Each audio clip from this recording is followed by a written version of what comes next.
y Padre eterno, autor de la creación, poderoso.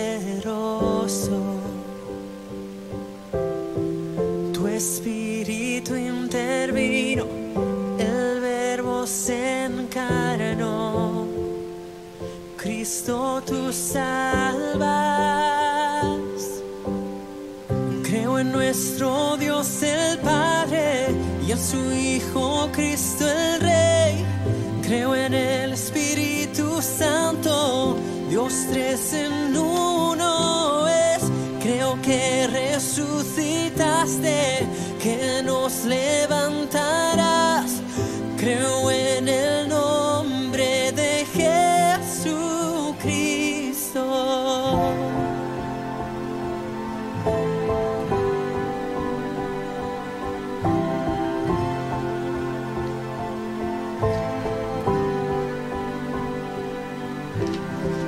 Mi juez y mi abogado, sufriste en la cruz, me has perdonado.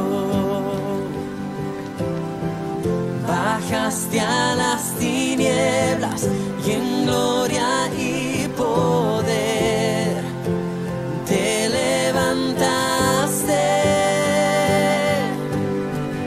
Creo en nuestro Dios el Padre y en su Hijo Cristo el Rey. Creo en el Espíritu Santo, Dios tres en uno es. Creo que resucitaste, que nos levantarás. Creo en el nombre de Jesucristo. Creo en ti, Jesús. Creo que tú vivo estás. Creo que Jesús es el Señor.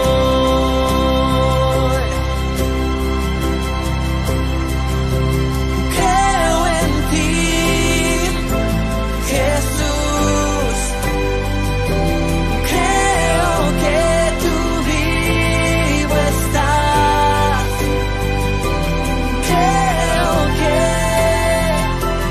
Jesús es el Señor.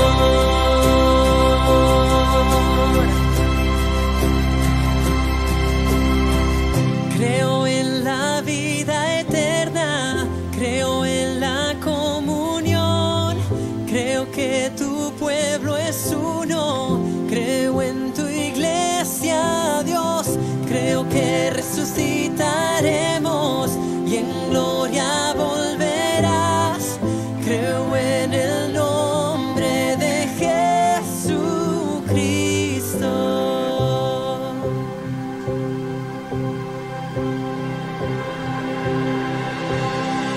Creo en nuestro Dios el Padre y en su Hijo Cristo el Rey. Creo en el Espíritu Santo, Dios tres en uno es. Creo que resucitaste, que nos levantarás. Creo en el nombre de Jesucristo. Creo en nuestro Dios el Padre y en su Hijo Cristo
Estimados amigos, Iglesia del Señor, Dios le bendiga. Les saluda el pastor Helman Gómez. Nos encontramos nuevamente. Hoy es 9 de mayo del 2021. Hoy en Estados Unidos se celebra el Día de la Madre, un evento muy especial, y damos gracias a Dios por nuestras madres, esposas, hijas, hermanas. Oramos a Dios por sus vidas y que Dios les bendiga, les siga usando con poder y les siga llenando de su Espíritu Santo para que cumplan el propósito para el cual Dios les llamó. Gracias damos al Señor por la oportunidad que nos da de encontrarnos de nuevo, de poder hablar acerca de la palabra de Dios, y damos gracias a Dios por cada uno de ustedes que cada semana nos permite llegar a sus hogares. Gracias por sus comentarios, los testimonios, la forma como Dios está manifestando en sus vidas cada día, pues nos llena de gozo y alegría. Dios es fiel en medio de las circunstancias adversas que podamos estar viviendo. Dios es fiel, Dios manifiesta su gloria de maneras insospechadas. Dios se mueve entre nosotros de maneras extraordinarias. Gracias a Dios que no se mueve en nuestra vida de acuerdo con nuestras ideas o planes o proyectos o nuestras propias definiciones que nosotros podamos tener del poder, del amor o de la gloria de Dios.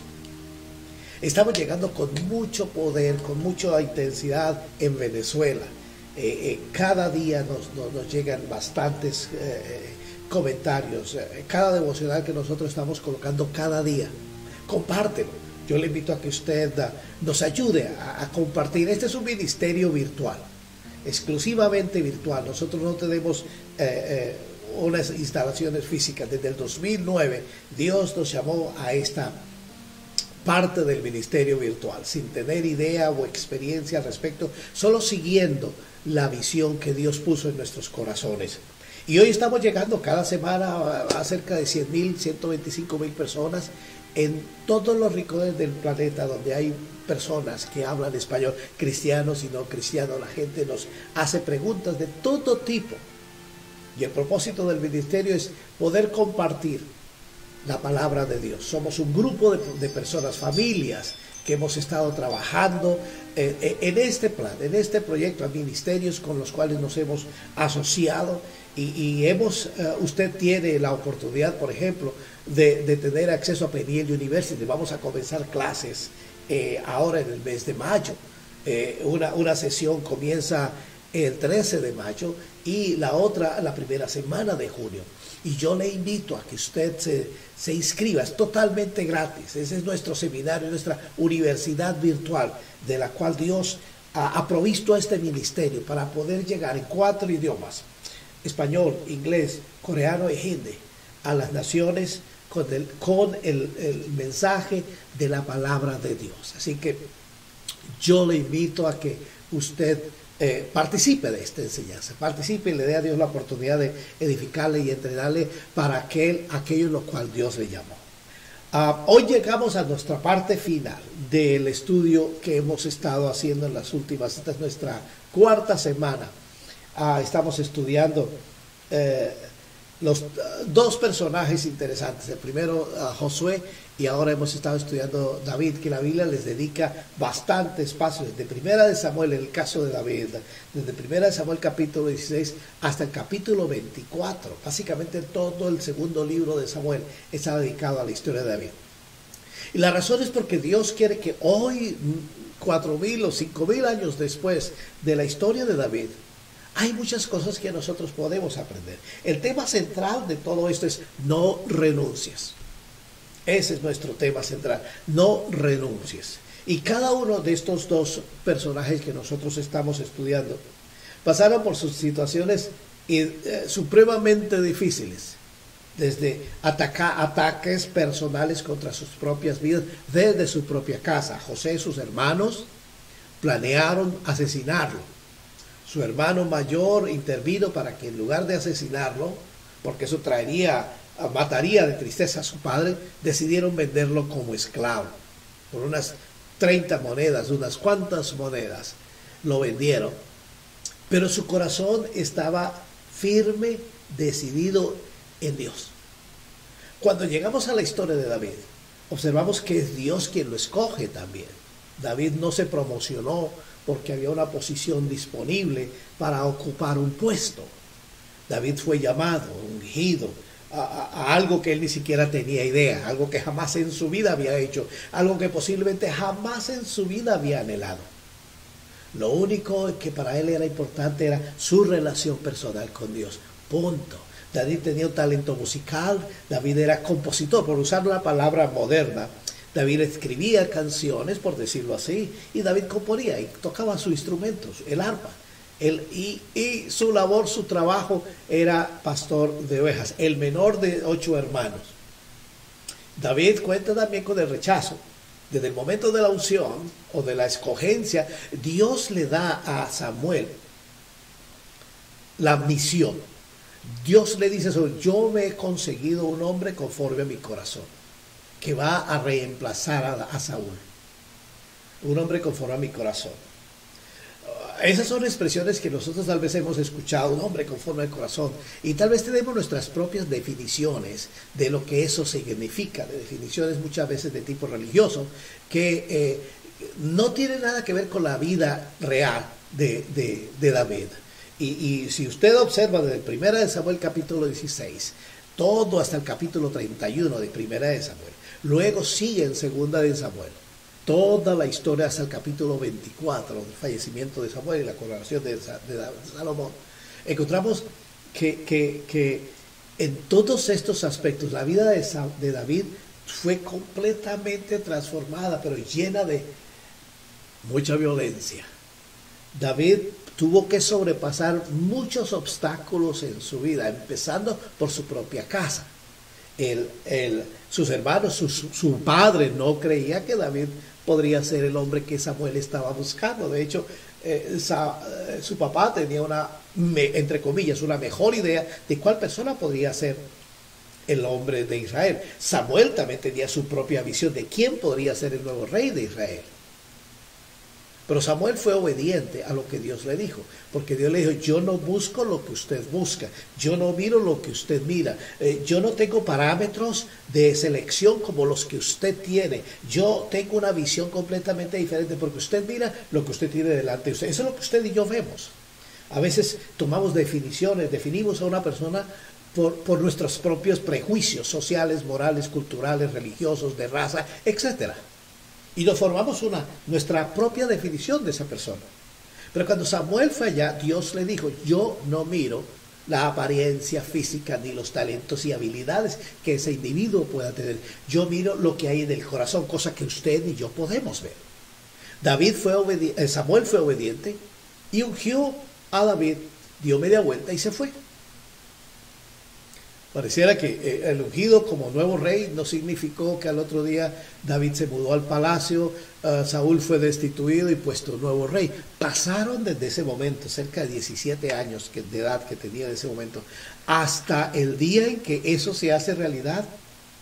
Pasaron más de 17 años, 30 años tenía David, dice la escritura, cuando fue coronado básicamente como rey en Israel. O sea, pasaron 13 años. De estos 13 años, David es perseguido, ahora por el rey, porque el rey descubre entonces que David es el hombre que Dios ha escogido para reemplazarlo a él, y Saúl no va a dejar su reino así nomás.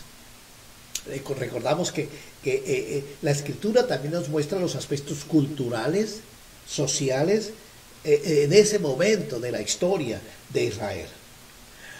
David se convierte en un paladín de Israel. Él hace cosas, y yo creo que es el énfasis que Dios quiere darnos, porque David entra en una clase de vida completamente diferente a la que él podía planear. David es posible que hubiese planeado pues seguir siendo pastor de ovejas, tener su esposa, casarse, seguir cantándole a Dios, componiéndole a Dios sus canciones, etc.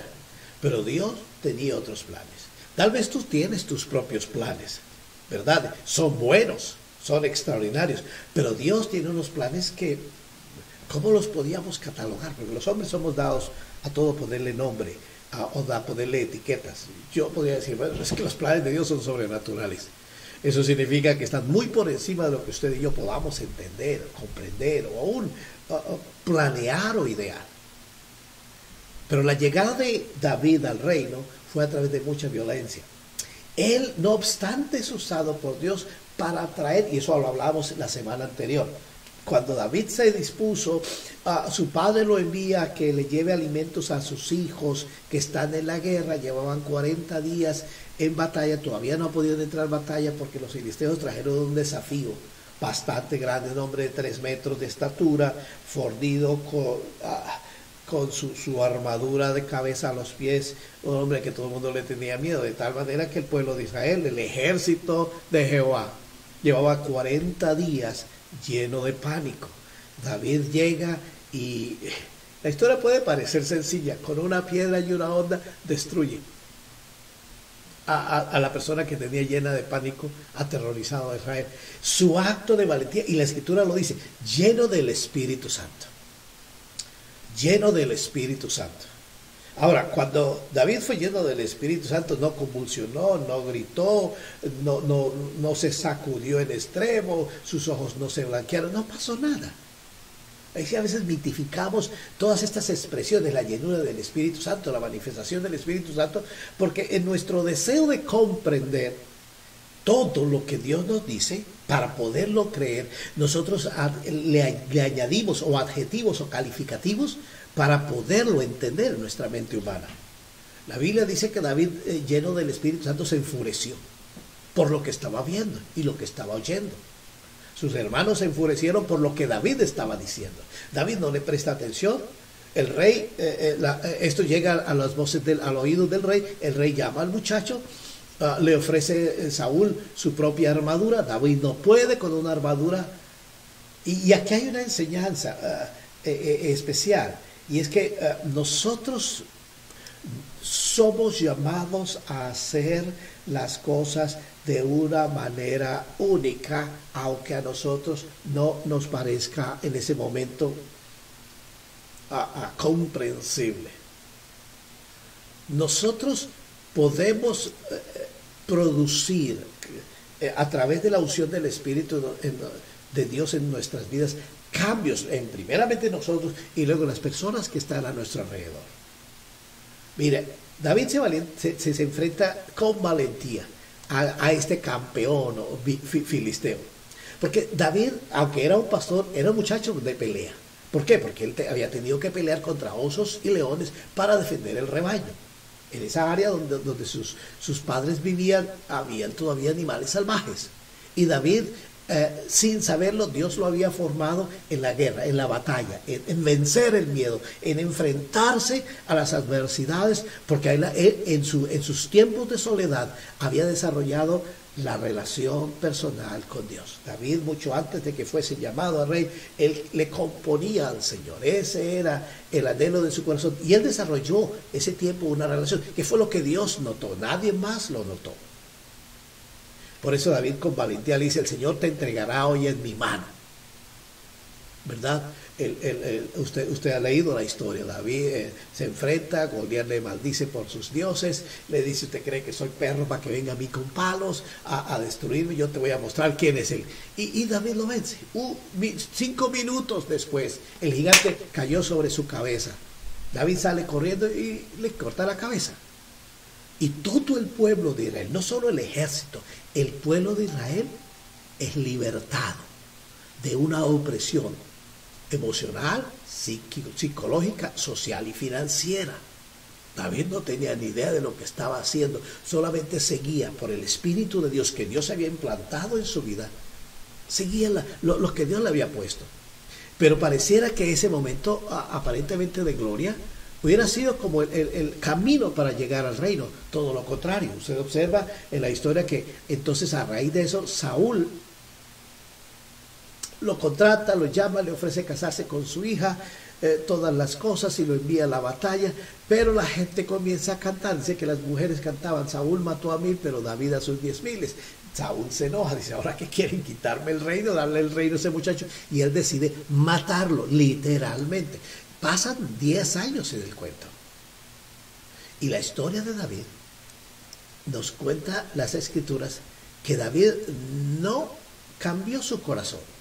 respetaba y entendía que el hombre que estaba ahí, aunque lo perseguía de muerte, perdón, era el ungido de Jehová. Pues en 2 oportunidades pudo haberlo matado. Y sus soldados, la gente que le empezó a seguir, aún le insinuaron, este es el momento, Dios acaba de entregar a tus enemigos, a tu enemigo delante de ti. Pero David, la primera vez que lo intentó y le cortó parte del manto del rey en la cueva, dice que él se angustió todo por lo que había hecho.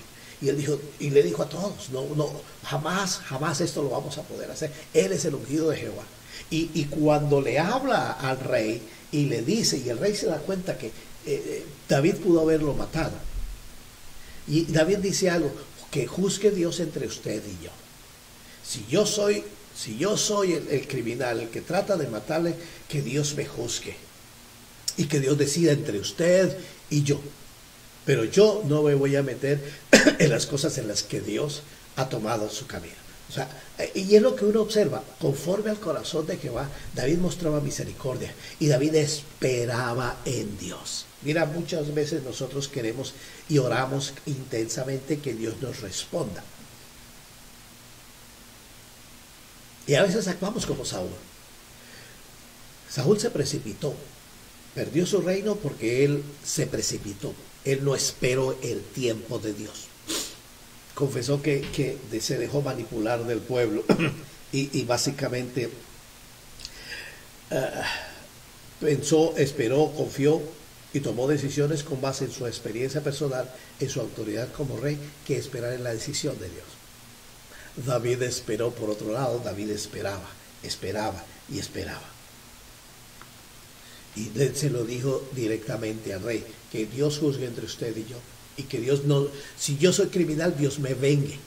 Y si tú eres el que está matando, que Dios te vengue. O sea, es decir, esto a partir de ahora queda en manos de Dios. David siguió escondiéndose y Saúl vuelve a intentar asesinarlo de nuevo. Pero en la decisión, y pasó escondiéndose, tuvo que llevar a sus padres a otro pueblo. Saúl cometió actos bastante horribles. David huyendo, llegó al pueblo donde estaban los sacerdotes y Saúl termina asesinando a todos los sacerdotes porque supuestamente todos estaban en complot contra él.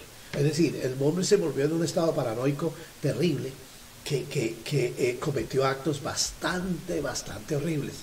Y David lamentaba lo que había estado haciendo porque él dice, yo tuve la culpa, si yo no hubiera ido a ese lugar, yo no hubiera hecho, esto no hubiera pasado. Mira, pero David siguió confiando en Dios y es el aspecto importante. A veces esta palabra, cuando uno le dice a alguien tenemos que confiar en Dios, la gente se desanima porque esperaba también como una expresión o respuesta así, rápida. Pero déjeme decirle, David fue muchacho cuando Dios lo escogió y cuando llegó al trono tenía 30 años. Pero la llegada al trono formó su carácter de dependencia a Dios en medio de tantas dificultades, de tantos ataques adversos. Él se lleva a vivir con los filisteos que alguna vez persiguió y se finge loco para poder llegar allá, porque tenía tanto temor de que Saúl en algún momento le matara, que él se escondió porque dijo, aquí él no me va a perseguir. Y en ese tiempo de persecución, David compuso cánticos extraordinarios. El cántico 23, el Salmo 91, David declara, que es el versículo que tenemos hoy aquí, declaro lo siguiente acerca del Señor: solo Él es mi refugio, mi lugar seguro. Él es mi Dios y en Él confío. Punto. Pero sus problemas no terminaban. Mira, David componía canciones, David hablaba a Dios, compuso canción cuando fue liberado y protegido, defendido del ataque de Saúl. Se alegró porque Jehová escuchó mi clamor. Yo alcé mi corazón y clamé a Dios y Dios escuchó mi clamor y me trajo libertad. Pero nuevamente Saúl venía y le atacaba. Entonces, en medio de esta circunstancia, brevemente, ¿qué es lo que queremos hacer hoy? Porque la historia de David, vuelvo y le digo, es supremamente interesante y bastante extensa. Nosotros hoy queremos destacar y sumir todo, porque el propósito es que usted descubra y fortalezca su relación personal con Dios.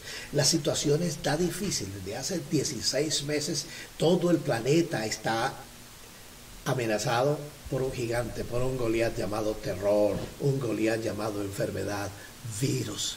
Y muchas personas han muerto cercanas a nosotros, en nuestras familias, y han producido miedo, y han debilitado nuestra fe, nos han llenado de caos y angustia y desesperación, porque no hemos podido salir a la calle. En nuestros países latinoamericanos el asunto está mucho más difícil que aquí, hacia el norte del planeta. No hay recursos financieros, las naciones en Latinoamérica no han comprado vacunas para vacunar a su pueblo, unos quieren, otros no quieren, etc. Pero es aquí en medio de este caótico mundo en el que estamos viviendo, en el que usted debe una vez más declarar quién es su Dios, cuál es el Señor de su vida. Usted como creyente, ¿cuál es su intención? ¿Cuál es su relación? ¿Quién es su Dios? Mira, cuando suceden, por ejemplo, con frecuencia, que se ven las noticias hoy en día también son supremamente agresivas y generan bastante pánico y han aumentado el chisme y la murmuración. Y mira, con demasiada frecuencia en las noticias, hablan con mucha frecuencia de las personas que caen por diversos problemas. Vemos caer y tropezar debido a algún tipo de pecado recurrente en su vida.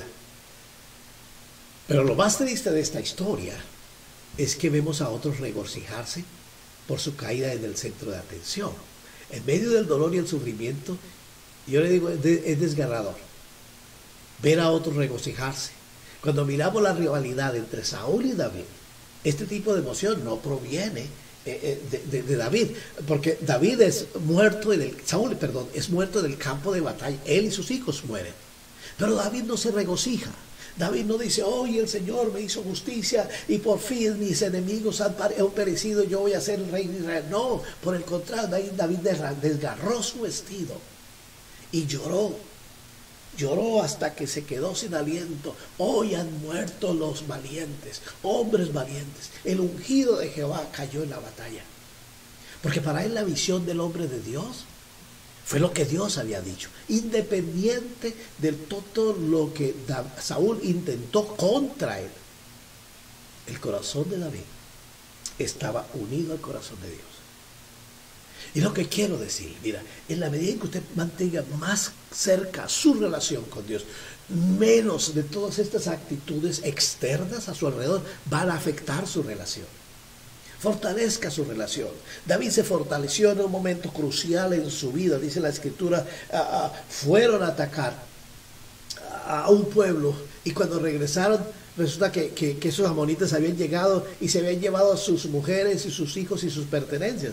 Y dice la Escritura que ellos lloraron y lloraron hasta que se quedaron sin aliento. Pero después de que lloraron, empezaron a decir, la culpa la tiene David y hay que acabar con él porque él es la causa de todos nuestros problemas. Y la Escritura me dice que David llamó al sacerdote que andaba con él, le pidió el éfod y oró y se fortaleció en el Señor. ¿Sí? Él era la búsqueda. Antes de una batalla consultaba a Dios. ¿Atacaré a los filisteos? ¿Los entregarás en mis manos? Él tenía toda la experiencia militar, porque 10 años de atacar y con un grupo de personas que le seguían, más de 600 personas ahora, podía tomar decisiones porque tenía la experiencia militar. Pero su dependencia de Dios era constante y toda la gente lo veía. Mira, en la persecución, miren lo que pasó. Llegaron, encontraron que los amalecitas, los amonitas, se habían robado todo, sus esposas, sus hijos y sus pertenencias. David se fortalece en el Señor y sale con 600 hombres. En el camino 200 se cansan, ¿verdad? Encuentran un egipcio que les dice, a mí me abandonó, y le cuenta toda la historia. Ellos le dan de comer y de beber, pero el egipcio le dice, prométeme que no me van a matar ni me van a devolver a aquel amo porque él sí me va a matar. se queda con ellos. Los 200 hombres que estaban cansados se quedan y los 400 siguen, llegan, atacan, recuperan todo y llegan hasta donde están los 200. Los 400 hombres no querían compartir el botín con los 200 que se habían quedado, porque decía, nosotros estuvimos en la batalla mientras se quedaron aquí. Pero David dice, mire, no, ¿verdad? Dios hoy ha dado victoria porque ha recuperado no solo las familias de los 400, sino que se recuperaron también las familias de los 200. Dios dio la victoria para todo, por lo tanto, esto que Dios nos ha dado se reparte entre todos, y eso se convirtió en ley en Israel. Que tanto el que va a la batalla como el que se ha quedado por alguna circunstancia, también él es beneficiario de lo que el botín que ellos iban a coger. Entonces David comienza a establecer, y su gente a su alrededor comienza a ver y a detectar el corazón de David. Y David es influencia. ¿Qué tipo de influencia es usted ante la gente alrededor suyo con respecto a su relación con Dios y con respecto a las relaciones con las personas? Jesús nos ha llamado que nosotros debemos amar a nuestros enemigos, pero con demasiada frecuencia vemos en nuestras vidas, y especialmente en la naturaleza divisiva de los círculos escolares, sociales, culturales, que no queremos mostrar amor a aquellos que nos intimidan, son diferentes a nosotros o nos odian simplemente. Pero eso no es lo que Dios nos ha llamado como cristianos. Hemos sido llamados a orar, a amar, no a odiar, a interceder, a clamar, a compartir el Evangelio y ver la obra sobrenatural de Dios en la vida de las personas. Porque es que a veces consideramos que solo compartir, el solo orar no trae respuestas. En medio del caos, la situación difícil que hay en Colombia, que ha pasado en esta última semana, hemos orado intensamente por el país. Algunos han dicho, pero es que orar no es suficiente. Mire, usted no conoce el poder de la oración hasta que ore. Usted no va a ver cómo Dios va a transformar, que usted genuinamente ore por transformación en su lugar. Dios lo puso ahí por una razón especial, y usted debe sintonizar su corazón con la voluntad de Dios. No renuncies. No renuncies. Mira, para tener el mismo corazón, una sugerencia. Para tener el mismo corazón piadoso que tiene David, yo diría que nosotros debemos estar dispuestos a dejar de lado nuestras diferencias y mostrar amor genuino a aquellos que necesitan desesperadamente escuchar el Evangelio, incluso aquellos que quieren hacernos daños. Es que usted no lo ha leído, escrito está en el Antiguo, y Pablo lo retoma cuando le escribe a los romanos que estaban viviendo bajo la opresión del Imperio Romano. Por más de 400, 600 años, el Imperio Romano persigue a la iglesia de Jesucristo. Y él le dice, no os venguéis vosotros a vosotros mismos, amados míos, sino deja lugar a la ira de Dios. Porque escrito está, mía es la venganza, yo pagaré, dice el Señor. Por lo tanto, continúa el apóstol San Pablo, por lo tanto, si tu enemigo tiene hambre, dale de comer. Si tiene sed, dale de beber. Si está desnudo, vístelo. Porque haciendo esto, ascuas de fuego amontonarás sobre su cabeza. Cuando tú permites que la palabra de Dios se penetre con poder, se permee todo su ser, yo creo que cosas sobrenaturales van a pasar. Y Dios quiere que lo sobrenatural de su presencia pase con frecuencia en su vida. Reflexiona en esto. Permítele a Dios hablarle a su corazón y transformarlo. Que las Escrituras se conviertan cada día en una fuente de nutrición fuerte. Acércate a Dios, que tu oración espontánea, abierta, sincera, bajo la dirección del Espíritu Santo, le aseguro, sube delante de Dios como olor fragante. Él escucha, desciende y actúa con poder. No como tú lo esperas o como lo planeas o como tú lo tienes ya planeado o especificado. Dios se mueve de maneras que solamente Él sabe hacerlo.